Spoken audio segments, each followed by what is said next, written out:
కొత్తగా పెళ్ళి అయినటువంటి వారు చేయకూడదు. కొత్తగా పెళ్ళి అయి ఉన్నటువంటి వారు స్నానం కూడా ఆచరించే అవసరం లేదు. సంవత్సరం పాటు పుష్కరాలకు సంబంధించినప్పుడు కొత్తగా పెళ్ళైన వాళ్ళు చేయొద్దండి. నదీ స్నానం కానీ సముద్ర స్నానం కానీ కొత్తగా పెళ్లి అయి ఉంటే విడి సమయాల్లో చేసుకోవచ్చు, కానీ పెళ్లి అయి ఉండి పెద్దవాళ్ళ కార్యక్రమం చేయకూడదు. పెద్దవాళ్ళ కార్యక్రమం చేయకూడదు. అలానే పుష్కర కాలంలో పెద్దవాళ్ళ కార్యక్రమాలు కూడా చేయకూడదు. స్నానాలు కూడా ఆచరించేటువంటి అవసరం లేదు. పుణ్యస్నానాలు కూడా ఆచరించేటువంటి విధానం అయితే అవసరం లేదు. ఇది పెళ్ళి అయ్యి సంవత్సరం కాలం అయింది అంటే వారు చేసుకోవచ్చు. సంవత్సరం వరకు కూడా చేయడానికి ఉండదు. ఇంకొకటి, కన్యాదానం చేసినటువంటి తల్లిదండ్రులు ఉంటే వారు కూడా పుష్కర కాలంలో స్నానం చేయకూడదు.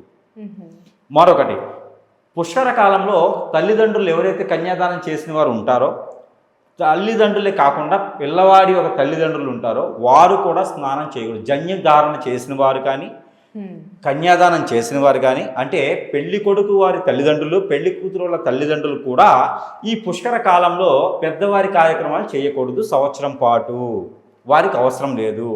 అలానే స్నానం కూడా వారికి ఆచరించే అవసరం లేదు. అందుకని చెప్పేసి వారి వరకు కాకుండా వేరే అంకా పర్సన్స్ ఎవరైతే ఉంటారో వారందరూ కూడా చేసుకోవచ్చు.